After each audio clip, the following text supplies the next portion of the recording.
Niye imani tuliyokabidhiwa mara moja tu. Hii ni Yuda sura ile ya kwanza na ule mstari wa 3, anasema tuishindanie imani. Ni imani ipi inayopaswa kushindaniwa? Ni imani ya kufa na kufufuka kwa Yesu Kristo. Kufa na kufufuka kwa Yesu Kristo ndiyo msingi wa imani ya Kikristo. Kufa na kufufuka kwa Yesu Kristo ndiyo skeleton yetu, ndiyo msingi wetu. Kwa hiyo tunapaswa kuzieneza hizi habari. Ndizo zinazoleta baraka, ndizo zinazoleta msamaha, ndizo zinazotufanya tuitwe wa Kristo, ndizo zinazoleta nguvu ya kumshinda shetani. Tunapotangaza na kuwaambia watu waamini kwamba Yesu alikufa kwa dhambi zao, kwa ajili ya dhambi zao, na amefufuka ili wapewe haki, wahesabiwe haki mbele za Mungu bure, wapokee msamaha wa dhambi, waurithi uzima wa milele, wapokee haki, mamlaka na nguvu ya kuharibu kazi za shetani. Hiyo ndiyo kuishindania imani. Na habari hizi Paulo anasema katika Warumi huwa ni kikwazo kwa Wayahudi. Wayahudi tunaweza tukawafananisha watu wa dini, watu ambao walikuwa wana kitabu.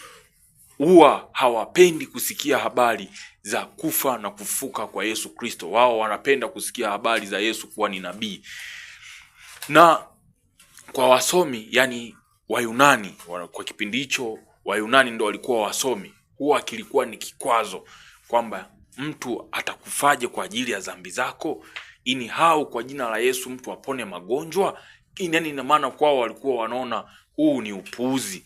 Hata kisheria inakwaje mtu afe kwa ajili yako wewe?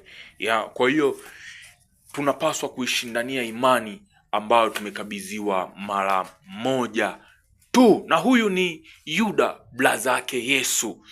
Yeye alizaliwa kabisa tumbo moja na Yesu. Unajua wengi hawafahamu kwamba Maria baada ya kumzaa Yesu alizaa watoto wengine wa kiume 4 na wengine wa kike ambao Biblia haitaji idadi yake. Ukisoma Mathayo 13 mstari ule wa 55, lakini hawa ndugu hawakuwa wanamwamini Yesu Kristo kama Mwokozi wa ulimwengu. Walimchukulia kama kaka yao na hawakumwamini. Ukisoma katika ile sura, ukisoma katika Mathayo 3 mstari wa 3 hadi 5, Marko 6 mstari wa 3 hadi wa 6, Marko sura ya 3 mstari wa 20 hadi 22. Tena walisema amepandwa na kichaa, hadi muda fulani walitaka kumkamata.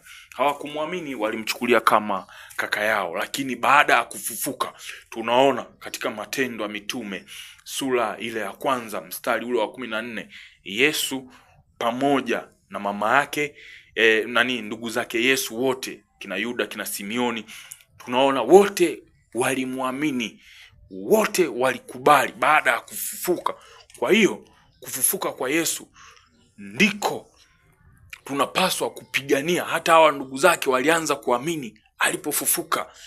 Hivyo tusione haya, tusianze kukwepesha kwamba Yesu, tukataka tu kuwa families na watu wengine kwa kukwepa hili swala. Hili swala ndio tumeitiwa tulipambanie. Hili swala ndio Yesu mwenyewe anasema nendeni mkalitangaze. Kwa hata waliozaliwa na Yesu, hata waliomzaa, hata yule aliyemzaa Yesu pia, Maria, wote tunawaona katika Matendo ya Mitume ile sura ya kwanza mstari wa 14, wote walikuwa wamemwamini na walikuwa wakiisubiria ile ahadi ya kupokea Roho Mtakatifu. Hivyo kumzaa Yesu, kuzaliwa na Yesu kama kina Yuda, hapakizi mahitaji ya kujiona kuwa sawa na Yesu au kuabudiwa au kutumika kama muombezi. Tunaona hata mama yake Yesu katika hii sura na ndugu zake walikuwa wakimsubiri Roho Mtakatifu. Kwa sote tunapaswa kumwamini huyu Yesu.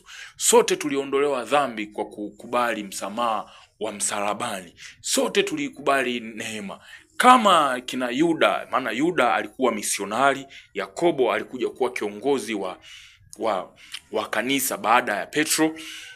Na tunaona pia mama yake Yesu alitumika kumzaa Yesu. Huo ni sehemu ya utumishi tu, lakini hicho sio kiwango cha kuwa sawa na Yesu. Na wote unaona Yuda katika ile sura ya kwanza anasisitiza yeye ni mtumishi ama mtumwa wa Yesu kama nilivyo mimi na wewe, lakini kwa habari ya undugu yeye ni ndugu yake Yakobo. Unaona, yeye mwenyewe ndugu yake Yesu anatetea imani, kumweka Yesu sehemu nyingine, hamuonyeshi Yesu kama ni kaka yake, anasema yeye ni mtumwa wa Yesu Kristo, ndugu yake Yakobo. Kwa hiyo ile uhusiano wa sisi na Yesu ule wa kiroho Yuda ndio anautambua. Na hii ni Biblia Kidigitali, platform inayokupa uchambuzi wa mambo mbalimbali, na leo ni kuitetea imani tuliokabidhiwa ya kufa na kufufuka kwa Yesu Kristo. Usione haya, usione aibu kusema hayo maneno. Ainuliwe!